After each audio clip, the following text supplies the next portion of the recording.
가라타니 고진 비평의 비판적 검토 진도를 나가 보겠습니다. 자, 이 글은 가라타니 고진 비평을 탐구해서 문제점을 비판적으로 검토한다. 근데 우리가 비판을 하려면 정확하게 사실관계를 먼저 확인해야 되죠. 비판 대상의 정체를 정확하게 알아야 비판이 성공할 수 있습니다. 인상적으로 혹은 대충 감각적으로 파악하고 비판하면 그것은 좋은 비판이 안 되겠죠. 그래서 우선은 1차 목표는 가라타니 고진의 사고가 혹은 주장이 무엇인지 객관적으로 파악을 해야 되는 것이 1차 목표고, 그 다음에 비판적 검토를 해보는 것입니다. 이를 위해 가라타니 고진의 철학적 사유를 중심으로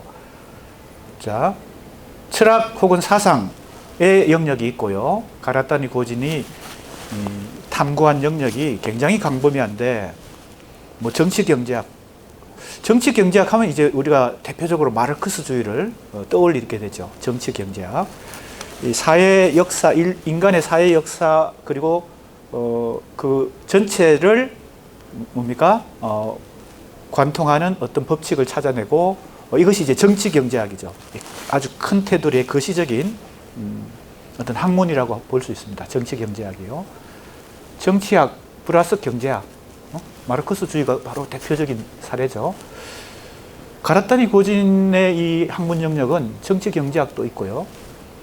문학 비평도 있고, 철학도 있습니다. 즉 사상도 있어요. 자, 그래서 크게 굉장히 다층적이고 광범위한데, 이 논문은 가라타니 고진 비평을 크게 두 영역으로 나눈다. 첫 번째는 철학적 영역, 이게 사상입니다. 두 번째는 문학적 영역. 그 위에도 많은데 일단 두 개를 집중적으로 살펴본다는 것이죠. 자, 그래서 1차적으로 철학적 사유를, 즉 사상을 먼저 살펴본다, 이렇게 볼 수 있겠습니다.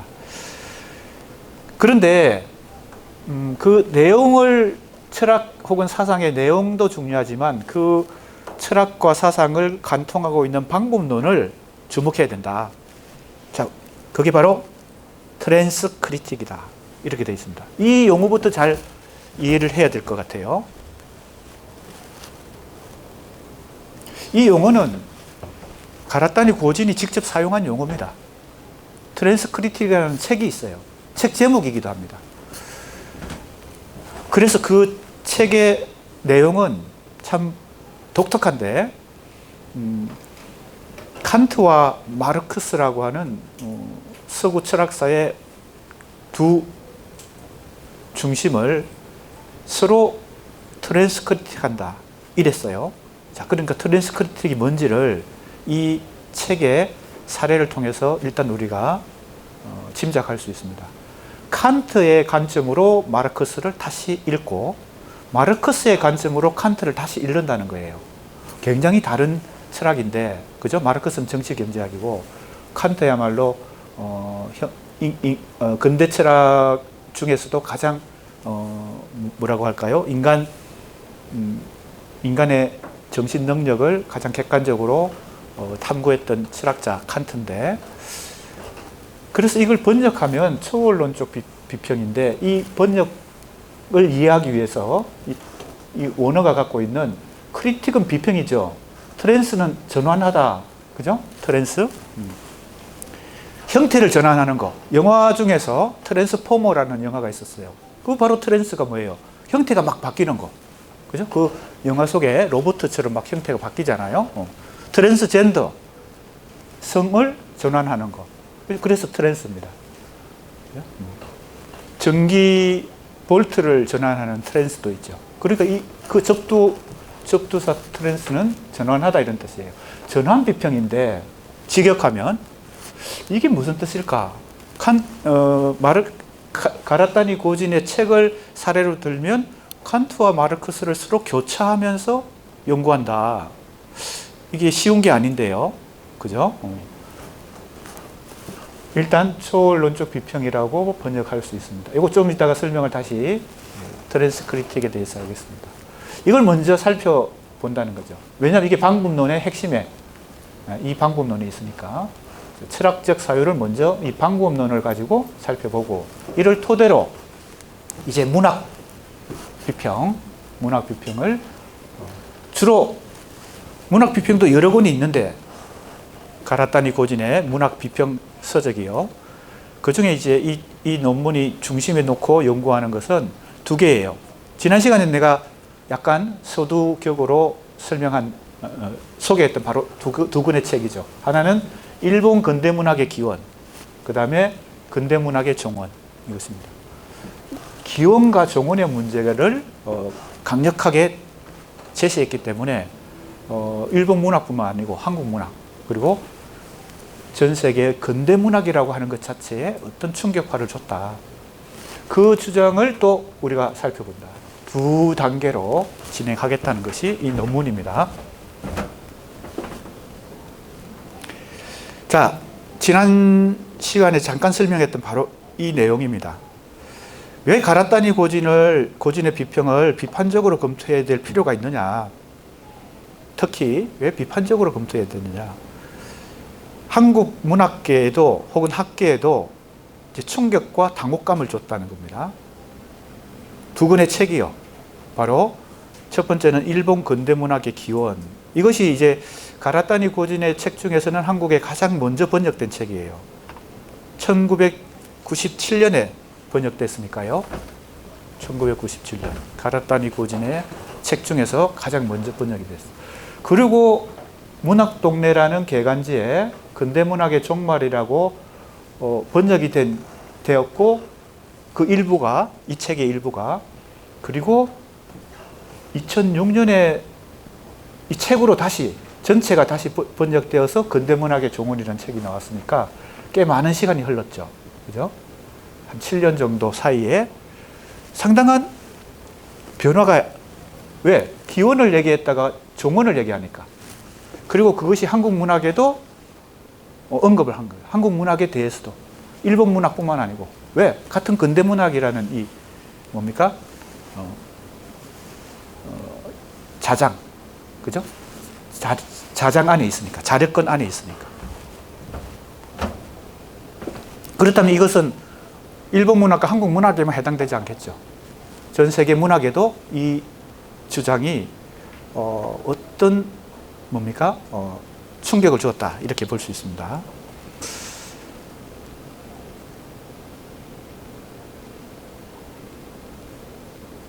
자, 그래서 이 두 권의 책을 중심으로 문학 비평의 문학 연구를 이제 살펴봐야 되는데, 우선 여기도 방법론에서 철학 사상을 살필 때 방법론을 우선 집중적으로 살펴볼 필요가 있다. 그런데 이 문학 연구, 두 권의 문학 연구도 방법론의 면에서 굉장히 큰 격차를 보여주고 있기 때문에 그 변화는 이제 가라타니 고진이라는 이 비평가 자체의 생각에, 사고의 변화가 있었던 것이죠. 이 책을 쓸 때와 뭐예요? 이 책을 쓸 때. 그죠? 한국에 이 종원론이 소개될 때 한국 문학의 새로운 문학적 징후, 그리고 근대문학에 대한 성찰과 탐구가 필요성을 우리에게 제공했죠. 충격적으로 제공했다. 그래서 우리가 이 충격과 당혹감을 극복하기 위해서 이 두 저서 사이에 어떤 차이가 있는지를 살펴봐야 된다. 이건 내가 한번 다른 단원을 공부할 때 살짝 얘기한 것 같아요. 자, 다시 얘기하면 일본 근대문학의 기원은 방법론이, 누구의 방법론? 가라타니 고진이라는 비평가의 방법론이, 일본 근대문학의 기원을 탐구하는 이 방법론이 여기 나오죠? 푸코식의 계보학적 방법론이다. 푸코면 우리가 후기 구조주의에 속하고, 그죠? 들레즈, 푸코, 대표적인 후기 구조주의인데, 락강은 구조주의에서 후기 구조주의로 넘어오는 그 두 영역을 다 포함하고 있다고 볼 수 있습니다. 그런데 근대문학의 종언은 방법론이 해겔식 역사 철학이거든요. 그러니까 이게 마르크스적인 관점이 있어요. 헤겔과 마르크스는 어찌 보면 이 뒤집어 놓은 듯한, 그죠? 그러나 변증법적 어떤 사고방식, 근대 철학에, 우리 이 큰 그림을 그릴 때, 그죠? 삼각형, A, B, C 꼭지점에서 A 꼭지점에 있죠. 헤겔, 그죠? 근대 주체 철학을 완성한 대표적인 이제 근대 철학자죠. 그 헤겔의 역사 철학의 관점에서 이 근대 문학의 종언을 집필하고 있단 말이에요. 그러니까 집필자의, 즉 가라타니 고진이라는 비평가의 방법론, 사고방식이 상당히 바뀌었다는 것을 우리가 전제하고 이 첫 번째 책의 주장과 두 번째 책의 주장을 살펴볼 필요가 있다. 헤겔의 역사 철학은 뭐 우리 그 A 꼭지점에서 이성 주체 진리라고 할 때 그 이성을 가진 주체는 진리를 확보할 수 있다라고 하는 그 엄청난 자부심을 가지고 역사를 진보의 역사관으로, 시간관을 과거보다 현재보다 미래는 항상 더 진보하니까 마르크스주의도 사실은 그 큰 역사 철학 속에서, 그죠? 원시 공산사회, 중세 봉건사회, 근대 자본주의 사회, 근대 이후에는, 그죠? 후근대에는 뭐가 다시 온다고요? 공산주의 사회가 온다. 이런 이제 엄청난 역사 철학, 큰 거시적인 역사 철학을 가지고 정치 경제학을 펼친 것이 마르크스잖아요. 그러니까 헤겔의 역사 철학이 가지고 있는 뭡니까?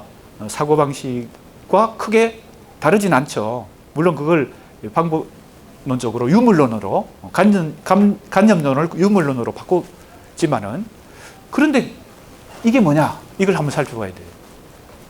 그래서 지금 이제 설명은, 지금 이건 서론이니까 자세하게 안 하고 그냥 넘어가는데, 지금 얘기가 나왔으니까 간단하게 설명하고 나중에 또 본문 부분에 가면 조금 더 자세하게 설명하고 그렇게 하겠습니다. 도대체 푸코의 계보학이 뭐냐? 계보학이 어디서부터 왔을까요? 이거 역시 니체입니다. 원조는 니체예요. 니체의 계보학에서 푸코가 차용한 것이다. 개성한 것이다. 도대체 계보학이 뭐냐? 계보, 그러면 우리는 흔히 족보를 따지잖아요. 아들, 아버지, 할아버지, 정조할아버지 이렇게 올라가는 우리 뭡니까? 가족관계에서도 족보가 있는데 이거 계보라고 그러잖아요. 그리고 뭐 가족관계뿐만 아니라 많은 계보학이 있잖아요. 역사의 순서를 따라서 같은 어떤 뭡니까? 맥락이나 결을 가진 어떤 계보가 있죠. 그죠?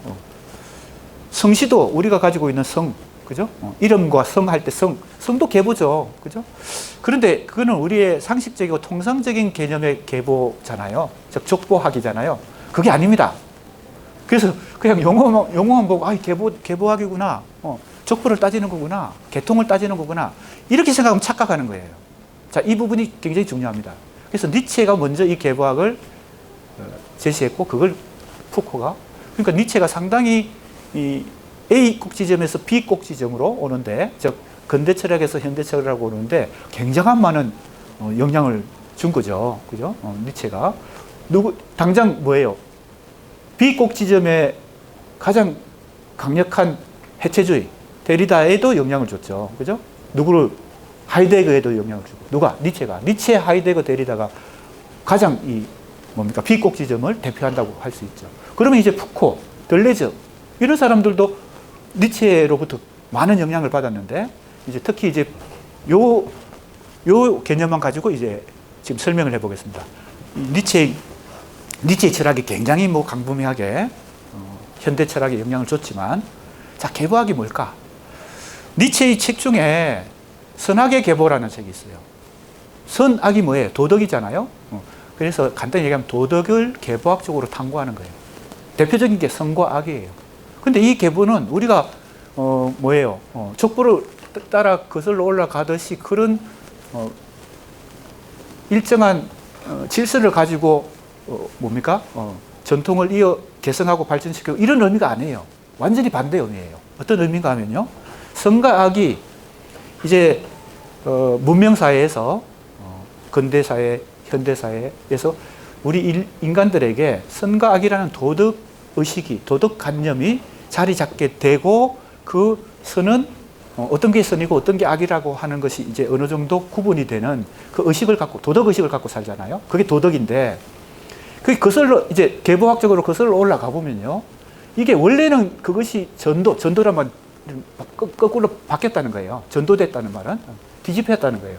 원래는 그런, 지금 우리가 생각하는 선과 악의 그 구분의 그 의미와 감각과 개념과는 정반대의 출발점에서 시작되었는데, 그게 전도되어서 지금에 이르렀다는 거예요. 그러니까 뒤집어 놓는 거예요. 이게 니체의 계보학입니다. 설명은 이런 거예요. 원래 강자와 약자가 있어요. 인간 사회에. 뭐 인간들 중에서도 강자와 약자가 있고, 이제 조직 중에서도 강한 조직과 약한 조직이 있어. 국가도 강한 국가와 약한 국가가 있겠지. 그러니까 이제 현실 사회 혹은 국가, 뭐 모든 이 인간의 사회 속에서는 강한 자가 힘을 가지고 약한 자를 굴복시켜요. 뭐 이제 진화론적인, 생물학에서 진화론도 사실은 그것과 유사한 이론을 펼치잖아요. 그게 진화론이잖아요. 약육강식, 간단하게 얘기하면요. 그런데 그게 반드시 나쁜 것이냐? 니체의 생각이요.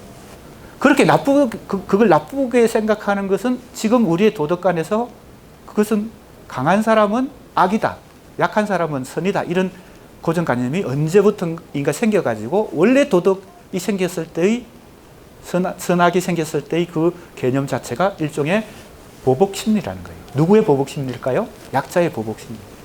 약자가 힘으로는 도저히 강자를 이길 수 없으니까 도덕의식을 심어줘가지고, 도덕의식을 만들어가지고, 비록 내가 약해서 패배하지만, 그죠?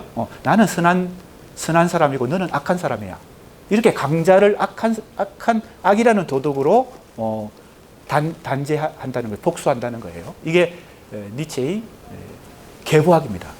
그러니까 현재 어떤 그게 이제 선악이든 뭐든 현재 우리가 상식적으로 누구나 그렇다고 알고 있는 그 개념의 시작은 그것과 정반대였다는 거예요. 그러니까 강한 자의 그 논리가 지금은 악이 된 거지. 약한 자의 논리는 지금은 선이 된 거지. 이렇게 이 계보학을 뭡니까? 상당히 전복적으로, 그죠? 뒤집어 엎으면서 원래의 기원을 거슬러 올라가는 겁니다. 그래서 기원에는 그렇지 않았다는 거죠. 자, 우리가 가끔 그런 생각을 해보잖아요. 니체적인 생각을 해보잖아요. 도대체 강한 사람은 반드시 악한가? 그죠? 우리는 그렇게 생각하는 경향이 있어요. 그 생각 자체가 뭐예요? 도덕의식이 발생하는 어떤 원리다. 이렇게 얘기하는 게 계보학입니다. 그러니까 푸코식 계보학을 가지고 일본 근대문학의 기원을 탐구한 이 책은 일본 문학에서 지금 통용되고 있는 이 상식들이 처음 시작됐을 때 과연 어떤 전도가 있었는지를 따져보는 거죠. 그래서 이 책이 우리나라에 번역되고 나서 한국 문학도 이 방법론을 가지고, 무슨 방법론? 니체의 계보학 혹은 푸코의 계보학의 방법론을 가지고 한국 문학의 기원을 탐구하는 붐이 일어난 거예요. 그래서 많은 연구자들이, 그죠? 현대문학 교수들이, 나는 안 했지만 기원을 거슬러 올라가면서 전도시키면서 어떤 방법론으로? 이 푸코의 계보학을. 사실은 니체의 계보학이에요.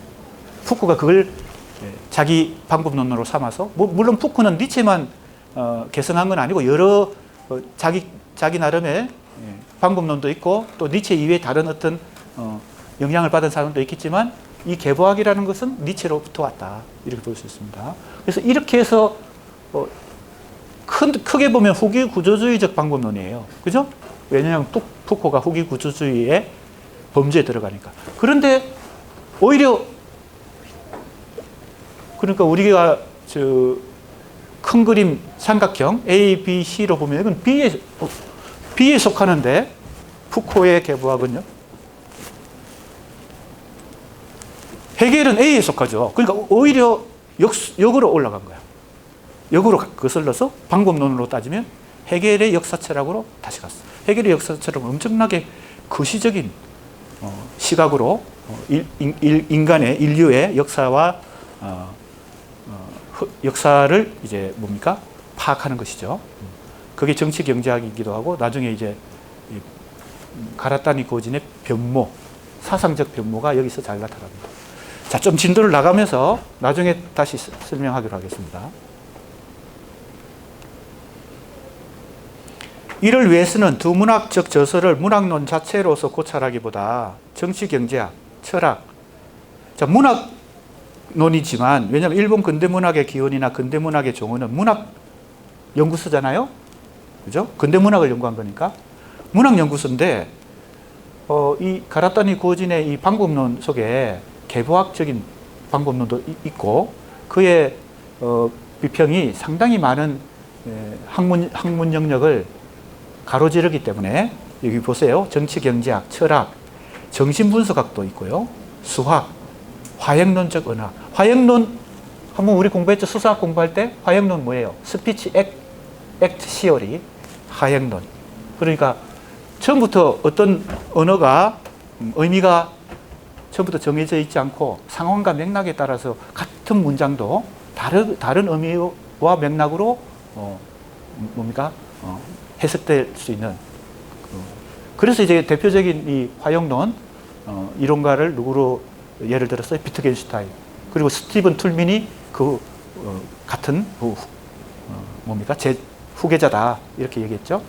수사학에서도 이 화형론이 많이 사용되고 이게 언학의 한 연구 분야라고 볼 수 있습니다. 그래서 이런 다양한 학문 영역을 다 가로지르면서 그의 사상이 진행된다. 자, 그래서 이거 크게 보면 철학적 사유와 문학적 사유를 같이 연관해서 살펴볼 필요가 있다. 자, 이런 얘기입니다. 그 다음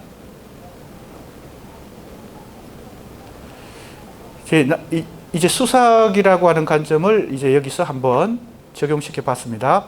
이 논문을 연구할 때 가라타니 고진 비평을 비판적으로 검토하는데 이 논문은 수사학적 관점이라는 방법론을 쓴다는 거예요. 가라타니 고진의 비평은 크게 칸트를 중심으로 한 초월론적 철학의 관점. 자, 이제 설명이 좀 필요한 때가 왔습니다. 왜냐하면 이제부터 칸트가 계속 나오거든요. 트랜스크리틱의 두 중심축이라는 책에 트랜스크리틱이라는 가라타니 고진이 쓴 책, 우리나라에도 번역이 되어 있습니다. 두 중심축이 누구라고요? 칸트와 마르크스. 그죠? 칸트와 마르크스. 그러니까 가라타니 고진의 철학적 방법론이 후기 구조주의에서 다시 근대 철학적 거시적 시선으로 옮겨가면서 가장 중요하게 생각한 사람이 두 사람인데 칸트와 마르크스다 이렇게 볼 수 있습니다. 그런데 이제 큰 특징으로 보면 구조주의에서 후기 구조주의로 해체주의로 이제 A 꼭지점에서 B 꼭지점으로 전개되는 것의 큰 특징은 미시적 관점이에요. 크게 보지 않고 아주 미시적으로 봅니다. 그래서 거시적 이야기가 종말을 맞았다라고 리오타르라는 이제 후기 구조주의자가 주장했고 그것이 상당히 많은 사람들에게 인식되었죠. 즉 A 꼭지점에 있는 주체 철학, 근대 철학, 이성 철학의 특징은 거시적인 어떤 사상과 철학이에요. 그런데 B 꼭지점으로 오면 특히 대리력까지 오면 해체를 어떻게 해요? 이성도 해체하고 주체도 해체하고 역사도 해체하다 보면 어떻게 돼요? 큰 얘기를 큰 얘기는 소용이 없다는 얘기예요. 작은 얘기. 그래서 이제 학문 영역에서도 우리나라뿐만 아니라 전 세계적으로 학문적 역량이 A에서 B로 전개될 때 거시적 이야기에서 미시적 이야기로 역사를 연구할 때도 그렇고 문학을 연구할 때도 그렇고 뭔지 알겠습니까? 그런데 가라타니 고진은 지금 오히려 푸코식 개부학에서 해결식 역사책으로 갔으니까 오히려 거시적 관점으로 돌아간 거죠. 왜 그랬을까 하는 것도 생각해 볼 필요가 있습니다. 가라타니 고진이라는 비평가가 왜 이거 역행을 했을까? 그죠? 시대적 흐름에 왜 역행을 했을까? 자, 일단 생각해 볼 수 있는 것은 이런 얘기를 아무도 안 하니까 내가 이제 이 큰 그림을 그린 이유가 뭔가 큰 그림 속에서 전체적인 생각을 비교를 해볼 수 있으니까 큰 그림이 때로는 유용하잖아요. 왜 세상 모든 흐름은 A 꼭지점에서 B 꼭지점으로 가고 있는데 가라타니 고진이 다시 A로 갔을까? 사실은 C를 찾는 거지. C를 찾는 하나의 방법으로 칸트와 마르크스를 다시 소환해서 그 시적 사고를 통해서 이 B 꼭지점이 가지고 있는 문제점, 너무 미시적인 얘기만 하니까 큰 얘기가 필요한 시점이 됐다. 어떻게 보면 C를 지금 추구하는 거예요. 그런데 이제 A를 다시 소환해서 대표적으로 칸트와 마르크스를. 자, 그러면 마르크스의 정치 경제학은 우리 학생들이 내가 설명 안 해도 나중에 또 나오긴 하는데, 일단은 칸트부터 우리가, 왜 이 용어가 앞으로 계속 나오거든요. 앞에서도 나왔잖아요. 초월론적이라는 말이 나왔잖아요. 그러니까 이 방법론을 가라타니 고진이 그 책에서 그대로 칸트의 방법론을 가져다 쓴 거야. 초월론적 비평이라는 것을 트랜스크리틱이라고 이렇게 명명을 한 거죠. 그러면 트랜스크리틱을 제일 먼저 한 사람이 누구일까요? 원전은 칸트야. 이렇게 볼 수 있습니다. 그러면 이게 트랜스크리틱 혹은 초월론적 철학이 뭔 얘기인지를 여기서 좀 이해하고 넘어가야 앞으로 계속 여러 얘기들이 나와요. 그 다음에 마르크스는 당연히 정치 경제학이고, 프로이트와 락강은 정신분석학이고, 괴델은 수학이고요. 비트겐슈타인 나오죠? 비트겐슈타인의 바로 화약론, 스피치 액시오리, 이 언어학의 관점을 횡단하면서 가로지르면서 상동성을 확인하고 공유점을 통합하는 방식으로.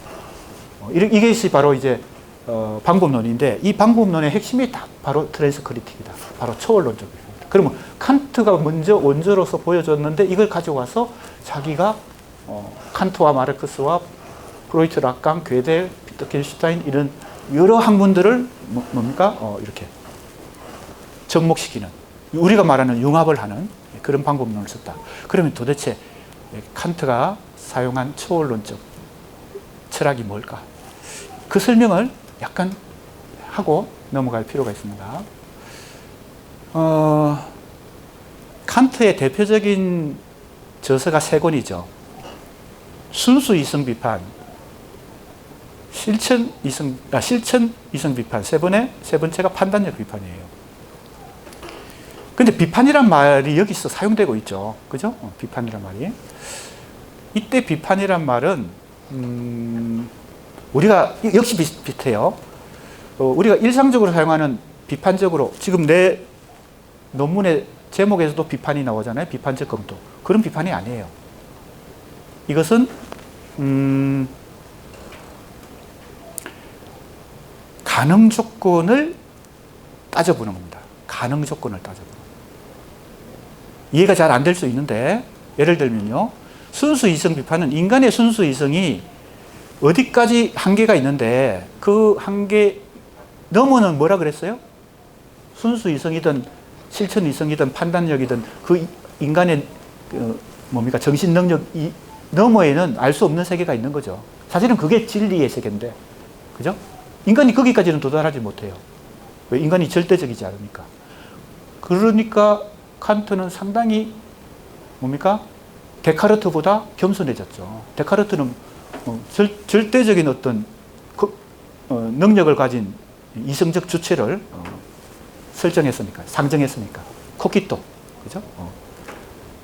그러나 그 너무는 물 자체라고 그랬고, 거기까지 한계를 지었는데, 인간의 이성 능력, 실천 능력, 판단력 능력이 어떤 조건에서 여기까지, 이 한계까지 가능한가를 계속 그 가능 조건을 따진 것이 칸트의 철학이에요.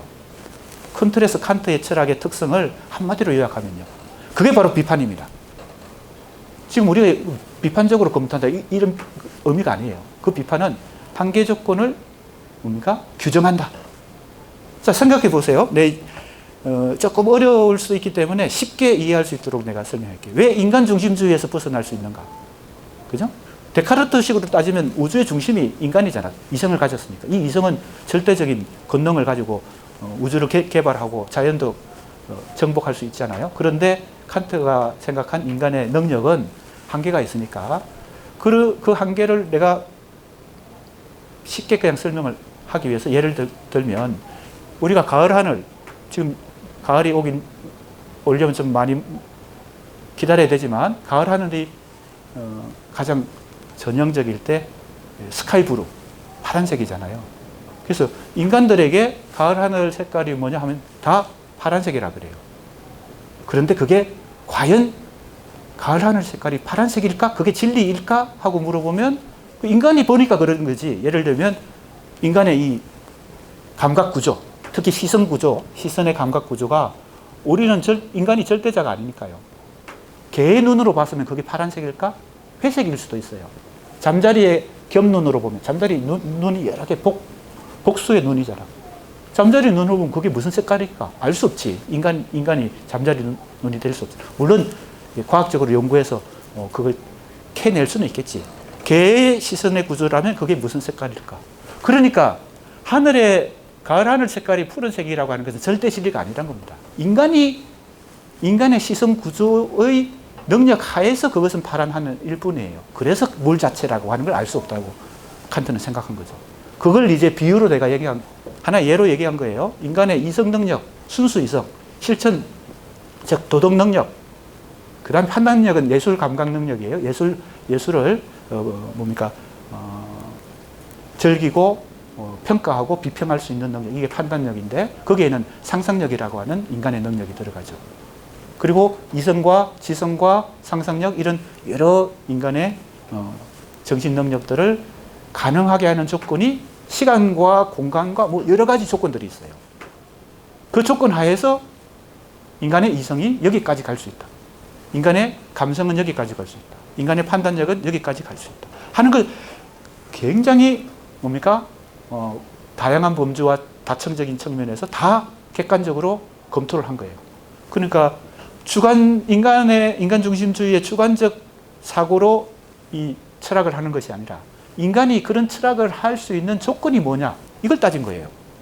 그게 순수 이성 비판, 실천 이성 비판, 판단력 비판이에요. 이게 바로 뭐라고요? 이렇게 보려면 어떻게 봐야 되겠어요? 인간 중심주의에서 벗어나야 되겠죠. 왜? 가을 하늘은 파란색이라고 하는 게 진리라고 생각하는 사람은 인간 중심주의에 빠져 있는 거죠. 그죠? 그게 개의 눈으로, 잠자리 눈으로 보면 파란색이 아닐 수 있으니까 그게 무슨 색깔인지는 사실은 정말 진리가 뭔지 알 수 없죠. 그게 물 자체예요. 칸트가 그래서 물 자체를 설정할 수밖에 없었던 거예요. 그러면 바로 칸트가 그렇게 철학하는 그 방법론 자체가 뭐예요? 인간적 관점에서, 인간 중심주의에서 세상을 보지 않는다는 거예요.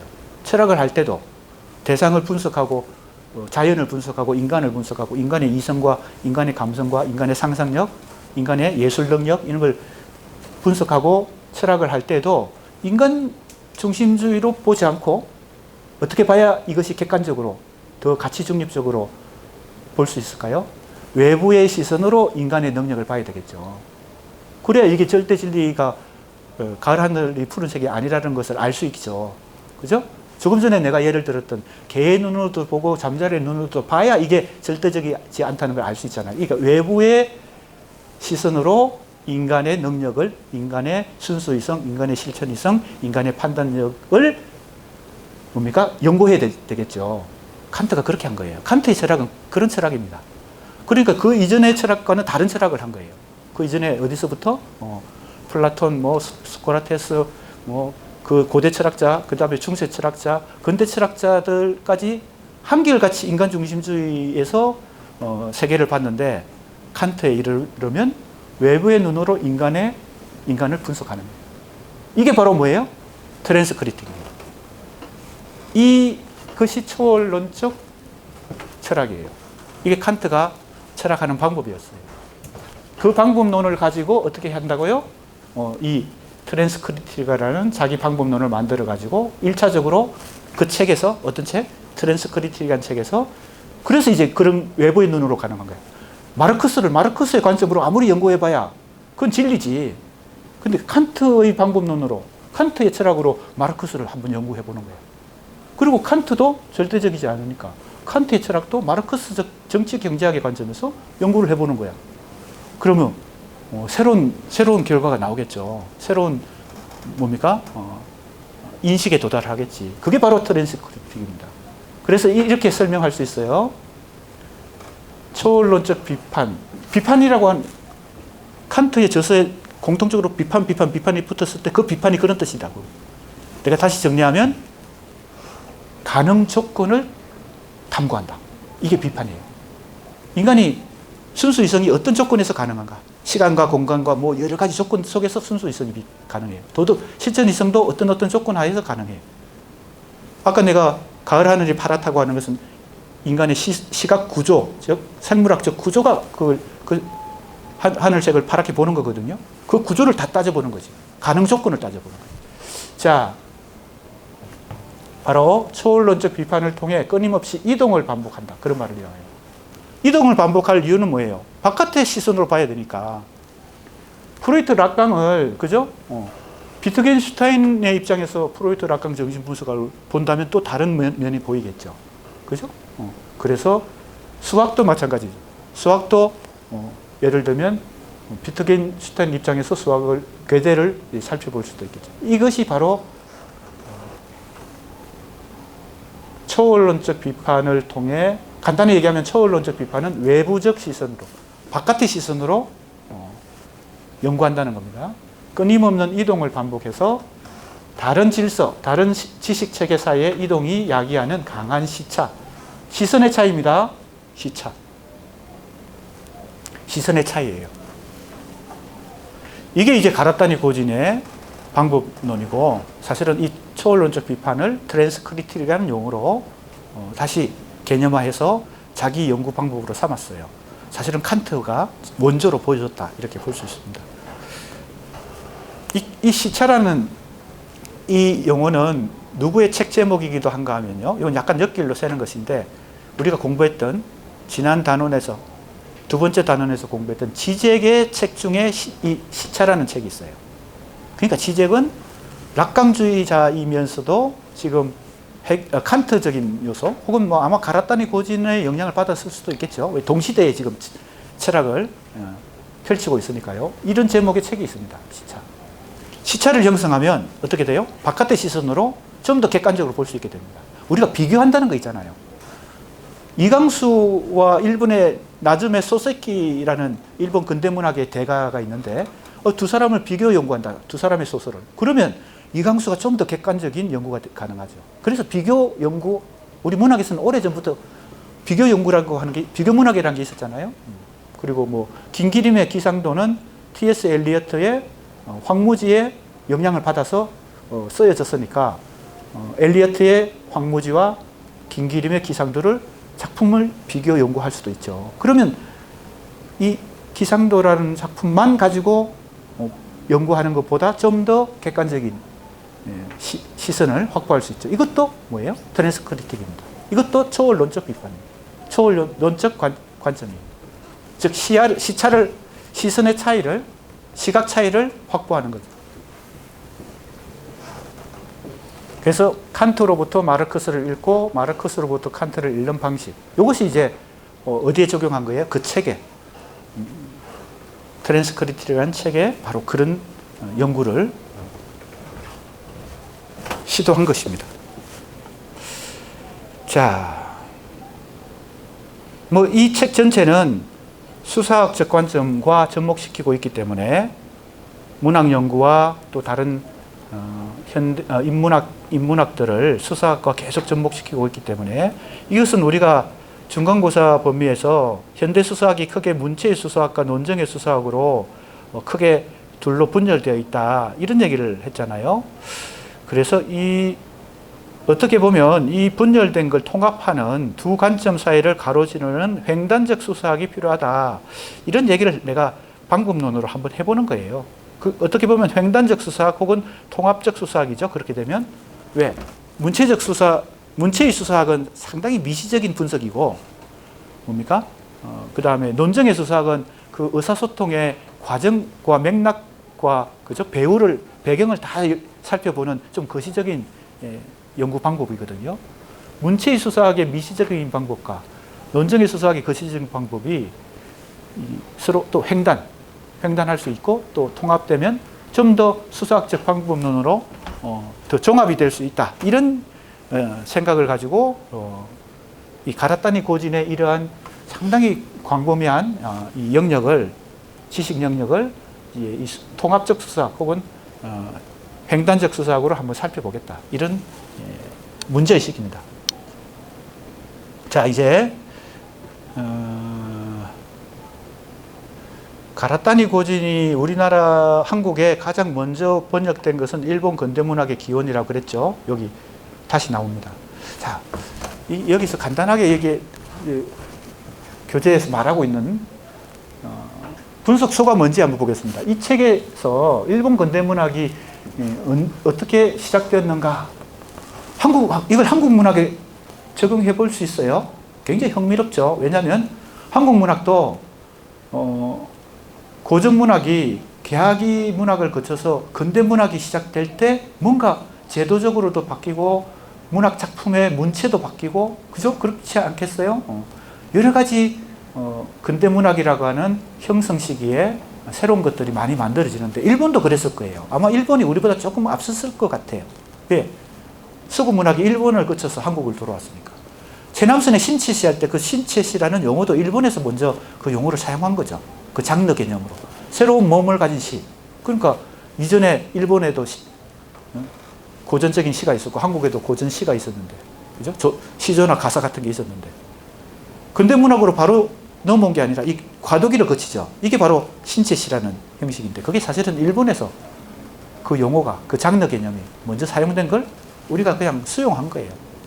수입한 거지. 그래서 최남선의 신체시, 새로운 몸을 가진 시, 새로운 형태의 시, 뭐 이런 뜻이죠.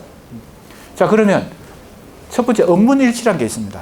한국에도 이 얘기가 많이 나와요. 개화기 문학에서 말하는 것과 글 쓰는 걸 일치시키는 거예요. 이전에 그렇지 않았는데 이걸 일치시키는 데서부터 뭐예요? 근대 문학이 일본도 그렇고 한국에도 이게 근대 문학이 시작될 때, 태동할 때 이런 구체적인 현상, 그리고 풍경이라는 말이 나오기 시작한다. 그 다음에 내면, 아동도, 이제 아동문학이라는 게 생기는 것이 바로 근대문학의 기원에서 출발했다. 고백이라는 것도 마찬가지다. 시에도 고백체가 많죠. 근데 소설에도 있거든요. 그래서 이 고백이라는 것도 일종의 제도다. 문학도 일종의 제도잖아요. 그래서 지금 뭐하고 비교하면 쉽게 이해될 수 있냐면, 이 문학의 제도나 장르나 뭐 이 문체나 이런 것들이 계속 고정되어 있지 않고 시대가 갈수록 계속 변하잖아요. 없어지기도 하고요. 그게 바로 그겁니다. 근대 문학이 영원히 있느냐? 아니라는 거죠. 시작이 있었고 끝이 있다는 겁니다. 이게 바로 가라타니 고진의 기본 생각인데, 이건 뭐 틀린 얘기가 아니죠. 왜? 지금 뭐 새로운 장르의 문학 형태들이 계속 만들어지고 있죠. 웹소설. 이전에 없었단 말이에요. 이것은 일종의 매체를 이용한 새로운 제도가 생긴 것이고요.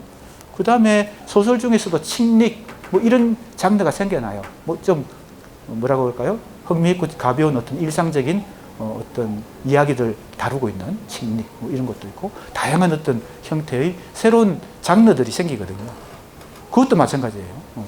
언제 시작하고 언제 끝날 수 있는 거예요. 웹소설도 언제 끝날 수도 있겠지. 시작 단계에. 그러니까 근대문학이라는 것은 어찌 보면 뭐 그 정도의 작은 규모가 아니고 엄청나게 큰 규모로 전 세계적으로 서구 문학에서 동아시아까지 전 세계적으로 전파되어서 세계적인 장르가 됐는데, 그게 소설인데, 근대문학인데, 일본에서는 그것이 언제 시작되었는지 하는 것을 여러 사례들을 통해서 연구하는 것입니다. 그런데 이 전도란 말이 중요해요. 이게 바로 뭐예요? 지금 현재 이 책을 쓰던 당시에 가라타니 고진의 1990년대의 그 일본 문학의 이런 요소들이 사실은 그 기원에서는 사실은 그게 아니었다는 거예요. 지금 우리가 일본 문학이 보여주는 그 양식이, 그런 형식이, 그런 의미가 최초의 기원에서는 그런 의미가 아니었다. 그것이 전도되어서, 이게 바로 계보학적 연구죠. 계보학적. 푸코의 계보학. 그래서 근대성, 미적 근대성의 테마를 탐색하고 있는 한국의 학계와 비평계에 충격을 줍니다. 그래서 아까도 얘기했지만 한국의 연구자들, 비평가들도 이런 관점을 많이 활용해서 연구를 하게 됐다는 겁니다. 니체와 후코의 계보학적 탐색을 연상시키는 후기 구조주의적 방법론을 일본 근대문학의 제도도 연구할 수 있죠. 지금도 우리 문학 제도 많은 연구가 진행되고 있고, 장르, 그 다음에 문체. 재미있는 것은 한국 문학이 근대 소설, 근대 문학이 형성되던 시기에 이강수 다음에 김동인이 등장해가지고 반추는 이강수 비판을 계속하면서 이 문체 실험도 계속해요. 소설에서 자기가 소설가니까 소설 쓰면서 이전의 소설에 없었던 어떤 새로운 문장을 쓰게 됐다. 그게 가거체거든요. 지금은 거의 이제 이게 정착이 돼서 소설에는 가거체로 써요. 철수는 아침에 일어나서 창문을 열었다. 이렇게 하지 철수는 아침에 일어나서 창문을 연다. 현재형으로 쓰지 않거든요. 왜 과거형으로 써야 이것이 실감이 나느냐. 즉 소설은 현실감을 줘야 이것이 독자들에게 그죠? 좋은 소설이라고 혹은 현실감을 이 소설을 통해서 체험할 수 있거든요. 그런데 현재형을 쓰면 현실감을 못 느낀다는 거예요, 독자들이. 과거형을 써야 현실감을 느낀다. 이게 문체의 영역에서 김동인이 밝혀낸 거예요. 그리고 자기도 소설에서 그렇게 쓴 거죠. 아마 우리 고대 소설이나 개화기 소설에는 그 가거체 시제가 그렇게 엄격하게 사용 안 됐을 수가 있어요. 근데 가거체를 써야 이것이 근대 소설이다. 라고 김동인이 뭡니까? 밝혀낸 거지. 어찌 보면 한국에서도 이러한 가라타 니고진이 보여주는 이 일본 근대문학의 기원과 같은 연구가 굉장히 많이 필요한 부분이다. 이렇게 볼 수 있습니다. 자, 여기가 이제 첫 번째 가라타 니고진의 일본 근대문학의 기원의 한국에 준 여파고요. 그 다음에 계속해서 번역서 중심으로 보면 많은 번역이 진행됩니다. 은유로서의 건축, 탐구 1, 탐구 2, 마르크스 그 가능성의 중심. 자, 그러니까 마르크스를 가능성의 중심에 놓고 보는 거죠. 물론 칸트도 있지만 마르크스가 정치 경제학적인 측면에서. 그래서 가라타 니고진이 이 정치 경제학의 측면에서 어떻게 보면 자기 주장의 근거에는 마르크스가 있다. 이렇게 볼 수 있습니다. 윤리 21, 유머로서의 유물론, 일본 정신의 기원, 언어와 비극 등이 번역이 되었습니다. 이 논문을 쓰고 나서 또 많은 번역들이 이루어졌기 때문에 가라타 니고진의 책들은 우리나라에 거의 대부분 번역이 되었다. 이렇게 볼 수 있습니다.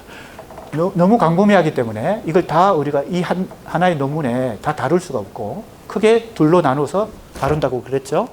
철학적 탐구에서 방법론의 핵심이 트랜스크리틱이니까 주로 뭘 통해서 칸트의 철학과 어떤 책? 트랜스크리틱이라는 책을 통해서 이 방법론, 초월론적 비평이라는 방법론을 중심으로 철학을 먼저, 철학의 영역을 먼저 연구하고, 연구하고 두 번째 파트에 가면 일본 근대문학의 기원과 근대문학의 종언이라는 문학론, 핵심적인 문학적 주장이잖아요. 기원과 종말이니까 그걸 중심으로 문학론을 이제 분석해 보겠다. 이런 얘기가 되겠습니다.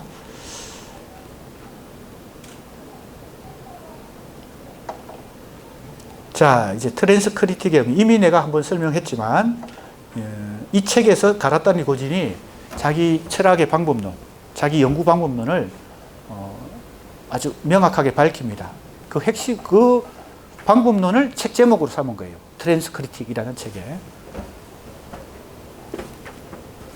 가라타 니고진은 트랜스크리틱에서 이전부터 적용해오던 자신의 비평 방법론의 핵심을 정립하고자 한다. 자, 보세요. 초월론적 비판은 횡단이라는 말은 잘 알죠? 그리고 이미 아까 여러 지식 영역들을, 그죠? 여러 학문 체계들을 막 가로지른다. 이러죠. 횡단한다. 그렇게 하면 뭐가 확보된다고요? 외부의 시선이 확보된다. 그게 시차야. 시선의 차이. 그렇게 자꾸 횡단할수록 뭐예요? 좀 더 객관적인 지식에 도달하겠지. 왜? 자기 중심주의에서 계속 벗어나야 되잖아요. 수학자의 눈으로 세계를 보면 수학적으로밖에 못 보잖아. 정치 경제학적으로만 보면 세계를 정치 경제학적으로밖에 못 보지. 칸트적으로, 그래서 칸트가 이제 했던 그 바깥의 시선, 외부의 시선을 보여주려고 한다. 횡단적 또는 전위적. 전위라고 하는 것도 보세요. 트랜스 포지셔널 했으니까 위치를 전환시키는 거예요. 전위적. 그래서 이 영어를 보면 이 전위란 말이 우리가 전위 예술 할 때 그 전위가 아닙니다. 그때는 앞전자예요. 이거는 전환하다 할 때 전자예요. 이해가 되죠? 전위라는 말은 위치를 바꾸는 거, 장소를 바꾸는 거, 그런 뜻으로 썼어요. 왜? 그래서 이제 여러 다양하게 해석 가능하니까 전위란 말이 이렇게 영어로 이제 표시를 해준 것 같아요. 전위적인 이동 없이는 존재할 수 없다. 자, 초월론적 비판은 바로 바깥의 외부의 시선을 확보하는 것이다. 시차를 확보하는 것이다. 뭐 칸트가 이미 그렇게 했다 그랬잖아요. 그래서 나는 칸트나 마르크스의 초월론적, 자, 요 초월론적이라는 것은 일종의 요걸 번역한 건데 뭘 번역했어요? 트랜스가 역시 붙었습니다. 트랜스란 말이 붙었어. 그 다음에 트랜센덴탈라고 탈이 붙었어요. 이게 뭔가 하면요. 뭐하고 헷갈리나 하면 우리 학생들이 번역을 이것은 초월론적으로 번역해요. 뭐 번역이 여러 가지가 있는데 지금은 대체로 이것으로 번역해요. 이게 무슨 뜻이에요? 외부의 시선으로, 즉 횡단을 통해서 외부의 시선으로 시차를 확보하는 거. 이게 초월론적인 거예요. 칸트의 철학 방법이에요. 그런데 트랜스덴탈, TAL이 안 붙은 영어가 있어요. TAL이 안 붙은 거. 그건 뭐라고 번역할까요? 초월적 이렇게 번역해요. 초월적. 옛날에는 뭐라고 번역했을까요? 선험적 이렇게 번역했어요. 선험이란 게 뭐예요? 뭘 반대말이에요? 경험적의 반대말이지. 이것은 타고났느냐 후천적이냐 할 때, 그죠? 태생적으로 타고난 것하고 그거는 초월적이다. 다른 말로 선험적이다. 옛날 번역이에요. 옛날 철학계에서, 한국 철학계에서 선험적으로 번역했어요. 이게 다 일본 번역들이지. 일본의 번역을 그대로 가져온 거지. 근데 선험적이란 말 대신에 요즘은 초월적 이렇게 번역해요. 그럼 뭔가 하면 타고나는 거야. 그죠? 태생적으로. 그 반대가 뭐라고요? 경험적이죠. 경험을 통해서 얻어지는 거. 경험적인 거. 유전되는 것은 경험적인 것은 유전이 안 되죠. 생물학적으로. 근데 선험적인 것은 유전이 되죠. 그렇게 이해하면 돼요. 태생적인 거. 그게 TAL이 안 붙은 거. 그건 초월적 이렇게 번역하면 되고요. 그건 태생적이다 이렇게 생각하면 돼요. 경험적인 것의 반대예요. 근데 트랜스덴탈 하면 이게 바로 초월론적으로 번역하고 이게 지금 계속 얘기하고 있는 트랜스 크리틱이에요. 그걸 헷갈리거든요. 그래서 내가 일부러 강조하고 있습니다. 그래서 칸트도 마르크스도 이런 트랜스 크리틱을 했다는 거예요. 또는 전위적인 비판을 트랜스 크리틱이라고 부르기로 한 것이다. 자, 그러니까 칸트만 외부의 시선을 가지고 연구한 게 아니겠죠? 철학 영역에서는 칸트가 그랬고 정치 경제학 영역에서 누가 그랬다는 거예요? 마르크스가 그랬다는 거예요. 가라타니 고진이 볼 때는 둘 다 뭐예요? 시차를 형성했어. 그래서 트랜스 크리틱인데, 자, 그러면 이 책에서 얘기하는 트랜스 크리틱은 2차 트랜스 크리틱이지. 이해가 돼요? 칸트도 트랜스 크리틱을 했고 마르크스도 트랜스 크리틱을 했는데, 즉 외부의 눈으로 인간의 역사를 인간의 세계와 인간을 탐구했는데, 다시 이게 1차 각각 트랜스 크리틱을 한 사람들인데 칸트의 시선으로 마르크스를 연구하고 마르크스의 시선으로 칸트를 연구하면 이게 2차 크리틱이지. 2단계 트랜스 크리틱이 되죠. 그러니까 이 책은 1단계 트랜스 크리틱을 한 칸트와 마르크스를 중심에 놓고 2단계 트랜스 크리틱을 했다고 볼 수 있습니다. 이해가 됩니까? 지금 내 설명이? 그래서 이제 이렇게 설명합니다. 가라타니 고진은 일단 칸트의 철학이나 마르크스의 정치 경제학 각각을 초월론적 비판, 트랜스덴탈이에요. 요거 헷갈리지 마세요. 번역은 초월론적입니다. 그리고 초월적이라고 번역하는 것은 트랜스덴트, AL이 안 붙었어요. 그것은 그냥 선험적인 거야. 타고나는 거, 태생적인 거. 칸트의 철학적 사유로부터 유래한 초월론적 비판이다. 사실은 이걸 제일 먼저 한 사람이 칸트예요. 그래서 여기 설명이 나오죠. 자, 내가 아까 설명했던 가능 조건을 따지는 거 여기 나옵니다. 존재의 경험을 존재의 경험은 이제 이게 뭡니까? 순수 이성일 수도 있고 실전 이성일 수도 있고 판단력일 수도 있고, 그죠? 가을 하늘을 파랗게 보는 것도 다 존재 경험이에요. 이 존재의 경험을 가능케 하는 구조를 다 따져보는 거야. 순수 이성은 어떻게 해서 가능하고, 실증 이성은 어떻게 해서 가능하고, 판단력 비판은 어떻게 해서 가능한가를 객관적으로 파악하는 것을 바로 초원론적 비판이다. 이게 칸트가 이렇게 먼저 했다는 거예요. 즉 경험에 선행하는, 경험보다 이 구조가 먼저 선행하겠지? 가능 조건이 있다. 그 조건 중에는 공간도 있고 시간도 있어요. 인간이 공간과 시간 속에서 이 순수 이성이 가능한 거예요. 실증 이성도, 판단력 비판도. 공간과 시간을 벗어난 어떤 진공 상태에서 그거는 어렵죠. 왜? 가능 조건에서 벗어났으니까. 그래서 가을 하늘을 파랗게 보는 우리 인간의 시선도 이 생물학적 가능 조건 하에서 그게 파랗게 보이는 거예요. 그래서 공통 감각이라는 말을 씁니다. 물 자체는 뭔지 모르지만, 물 자체는 가을 하늘이 파란지 하얀지 회색인지 알 수가 도저히 없지만, 공통 감각을 가진 인간은 다 공통 감각을 가졌기 때문에 그 가능 조건이 거의 동일하겠지? 가을 하늘을 파랗게 본다는 거죠. 그럼 인간의 동일한 가능 조건, 즉 공통 감각 속에서는 가을 하늘은 파랗다. 이렇게 되는 거예요. 그리고 인간의 공통 감각 속에서 순수 이성이 어디까지 가능하고 실증 이성이 어디까지 가능하고, 그리고 공통 감각 때문에 뭐가 가능해요? 판단력 비판도 가능해요. 그래서 신춘문예 심사할 때 다 뭐 문학적 입장과 취향과 뭐 감각이 다 다르잖아요. 그래서 다른 학문보다 수학이나 특히 과학 같은 엄밀한 객관적 자연과학보다 이 인문학은 이 가치평가 차이가 달라질 수 있으니까 심사위원이 달라지면 뭡니까? 신춘문예 당선자도 달라질 수 있죠. 당연히 그렇지만 그렇다고 해서 완전히 그런 건 아니란 겁니다. 즉 신춘문예 심사가 가능하다는 거예요. 왜? 공통감각 속에서 우리는 이성의 능력, 뭡니까?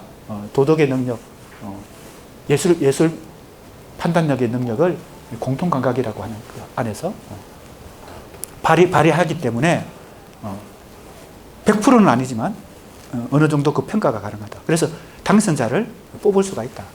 어느 것이 더 우수한 시고 소설이고 평론인지를 여러 심사위원들이 합의에 도달할 수 있다. 이런 얘기가 되겠습니다. 자, 이게 칸트 특유의 반성 방법인 초월론적 비판은, 이 반성이란 말도 우리가 쓰는 그런 내가 잘못했어요. 그 반성이 아닙니다. 이 반성도 그렇고 비판도 칸트가 쓰던 뭐 어떤 하이데거가 쓰던 어떤 철학자들의 개념은 우리의 일상적인 용어하고는 조금 다르기 때문에 그냥 상식적으로 이 반성이 그 반성이다 이렇게 생각하면 안 된다는 거예요. 한 개체의 내재적 형식을 이탈하여, 자, 내부의 눈으로 보지 않고 그 가능 조건을 탐색하기 위해서는 바깥에서 봐야 되겠지. 그죠? 인간의 시선 구조를 바깥에서 봐야 이게 파랗게 보일 수밖에 없다는 걸 알 수 있겠지. 가라앉는. 그래서 가능 조건을 탐색한다. 이걸 기억하면 돼요. 트랜스크리틱은 뭐냐? 외부의 시선으로 가능 조건을 탐색한다. 자, 그러면 외부의 시선으로 가능 조건을 탐색하면 뭐예요? 가라타니 고진이. 마르크스도 그렇게 한 거지. 정치 경제학 영역에서. 칸트도 철학 영역에서 그렇게 한 거고. 그리고 가라타니 고진이 근대문학의 종언이라고 하는 것도 그런 방식으로 한 거지. 근대문학이 어떤 가능 조건 하에서 지금까지 탄생해서 지금까지 성장하고 발전해서 지금까지 왔는데 어떤 가능 조건 하에서 이 근대문학이라는 게 끝이 난다는 거예요. 자, 그래서 이 시차란 말도 그래서 이해가 가능합니다.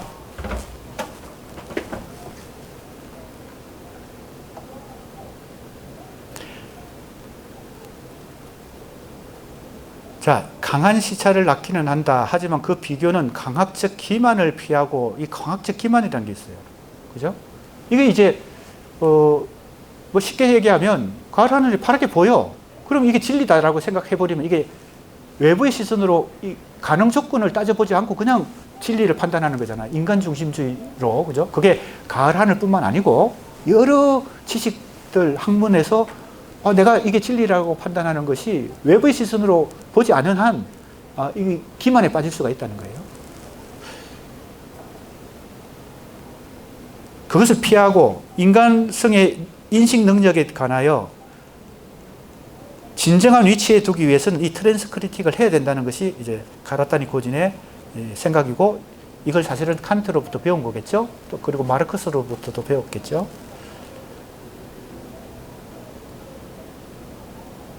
자, 이제 아까 내가 얘기한 것처럼 1차 트랜스크리틱은 칸트도 1차 트랜스크리틱을 했고 마르크스도 1차로 트랜스크리틱을 했는데, 가라타니 고진이 이 트랜스크리틱이라는 책에서 하려고 하는 것은 2차 트랜스크리틱이에요. 칸트의 눈으로 마르크스를 다시 연구하고 마르크스의 눈으로 칸트를 다시 연구하는 거예요. 내가 트랜스크리틱이라 부르는 것은 윤리학과 정치 경제학, 칸트 철학을 그냥 윤리학이라고 그냥 요약하고 있습니다. 사실은 윤리학만 있는 게 아니죠. 주로 윤리학에 해당되는 것은 실천 이성 비판이 여기에 해당되는데, 크게 그냥 칸트 철학을 윤리학이라고 그냥 말하고 있는 겁니다. 압축해서. 그 다음에 이건 마르크스지, 정치 경제학 사이에서 칸트적 비판과, 그죠? 마르크스적 비판. 이 비판 아까 내가 얘기했잖아요. 순수 이성 비판, 실천 이성 비판, 판단력 비판 할 때 그 비판이에요. 우리가 누굴 막 따지고 비난하고 이런 비판이 아니에요. 사이에 코드 변화입니다. 즉 칸트로부터 마르크스를 읽고 마르크스로부터 칸트를 읽는다. 그 세계적인 이 철학자나 비평가가 되려면 이 정도는 돼야 되겠죠. 근데 우리는 또 이 공부를 통해서 가라타니 고진을 뛰어넘으려고 하잖아요. 그러니까 우리는 가라타니 고진보다 더 공부를 해야 돼. 자, 그럼 1차로 칸트를 공부해야 돼. 2차로 마르크스 공부해야 돼. 3차로 가라타니 공부해서 우리는 그 다음 트랜스크리틱을 또 해야 되는, 그죠? 그런 입장이 있는 거예요. 그리고 우리 수강생, 우리 학생들은, 국문과 학생들이든 뭐 타과 학생들은 나를 또 트랜스크리틱해서 나를 외부의 시선으로 보고 그걸 초월론적으로, 그죠? 극복하고 자기 지식 체계를 실천해야 되겠죠. 자, 이렇게 해서 지금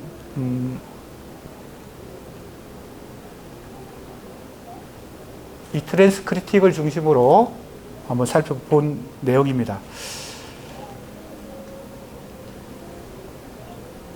가라타니 고진은 트랜스크리틱의 일부에서 여기 나옵니다. 이러한 횡단적 코드 변환 작업. 내가 이건 해석을 한 거예요. 지금 이 책에서 가라타니 고진이 사용하고 있는 트랜스크리틱이라는 그 용어의 개념을 내가 해석하면 이렇다는 겁니다. 횡단적 코드 변환이야. 왜? 칸트의 코드와 마르크스의 코드를 서로 변환시키는, 트랜스하고 있는 지금 작업을 하고 있으니까 2차 트랜스크리틱을 하고 있으니까 이것의 관점으로 칸트를 읽습니다. 마르크스의 관점으로. 그 다음에 1부에서는 칸트를 읽고 2부에서는 마르크스를 읽습니다. 그래서 이제 칸트의 철학이 보편성을 확보한다, 보편적이다, 이런 얘기를 많이 하거든요. 왜 그럴까요? 이 외부의 시선으로 인간 중심주의를 극복했으니까. 인간의 이성 능력, 도덕 능력, 그 판단력, 비판, 즉 예술 능력이 무한대라고 생각했던 데카르트적 근대 철학에서 그것을 객관적으로 도대체 인간이 어떤 조건에서 이성을 발휘하고 감성을 발휘하고 지성을 발휘하고 상상력을 발휘할 수 있는지, 그리고 그것이 어디까지 가능한지, 이걸 이제 탐구했으니까 칸트가요. 그래서 보편적이다, 이런 얘기를 많이 해요. 타자를 도입해요. 왜? 바깥에 외부의 시선을 확보하려면 타자가 있어요. 주체를 벗어나야 되지. 그래서 타자. 사실은 어떻게 보면 이런 이유 때문에 칸트의 철학이 구조주의, 후기구조주의, 해체주의, 현대 철학자들에게 많은 영향을 준 거예요. 그가 비록 A 꼭지점에 있지만, 근대 주체 철학의 영역에 있는 것처럼 보이지만 칸트 철학은 상당히 많은 영향을 줬어요. 누구에게? 이 B 꼭지점에 이르는 과정에 현대 철학자들에게. 그래서 타자의 동일성의 반대말입니다. 동일성이라고 하는 것은 주체의 자기 정체성을 자기 중심주의로 확보하는 게 동일성이거든요. 철학에서. 이 동일성의 반대말이 타자성이에요. 타자성은 오해하면 안 됩니다. 타인이다, 이런 뜻이 아니에요. 외부에 있다, 이것도 아니에요. 이성 중심의 동일성을 반발하고 저항하는 것은 다 타자성이기 때문에 한 주체 속에도 타자성이 있는 거지. 이해가 됩니까? 보통 우리가 타인 그러면 바깥에 있는 존재를 뜻하잖아요. 타자 그러면 내 안에도 타자가 있는 거예요. 동일성. 그죠? 이성 중심의 자기 중심주의에서 벗어나는 사고나 무의식이나 이 모든 욕망이나 그런 것들이 다 타자야. 타자성이야. 그래서 정신분석의 학문은 바로 이 타자성을 연구하는 거죠. 의식보다는 무의식을 연구하는 거니까.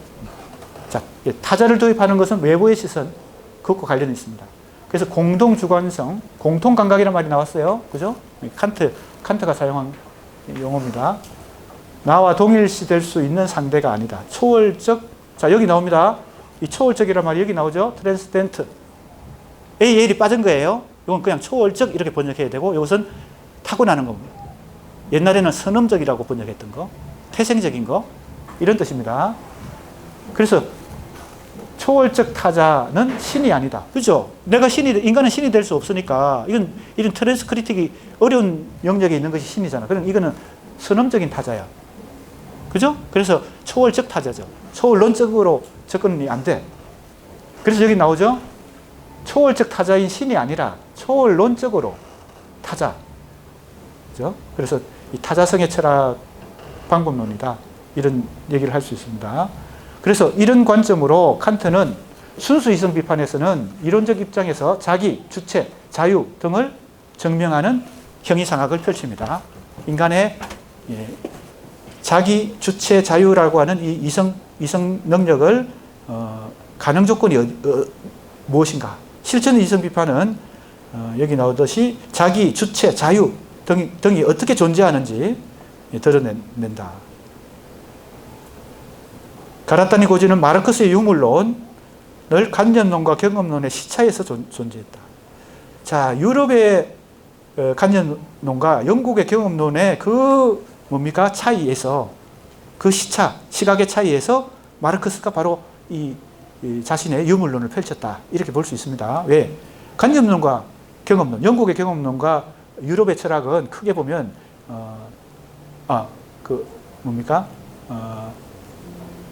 프랑스와 독일을 중심으로 한 관념론과 영국의 경험론의 그 격차 속에 존재했는데, 마르크스가 이 유물론을 정치 경제학을 펼치는 것은 바로 이 시차를 이용했다. 뭐 이런 얘기가 되겠습니다. 이 시차를 잃어버리면 유물론은 또 하나의 기만으로 전락하게 된다. 이게 뭐 가라타니 고진의 주장이에요. 그래서 그 사이를 이동해야 된다. 트랜스크리틱을 해야 된다. 자, 이런 얘기입니다.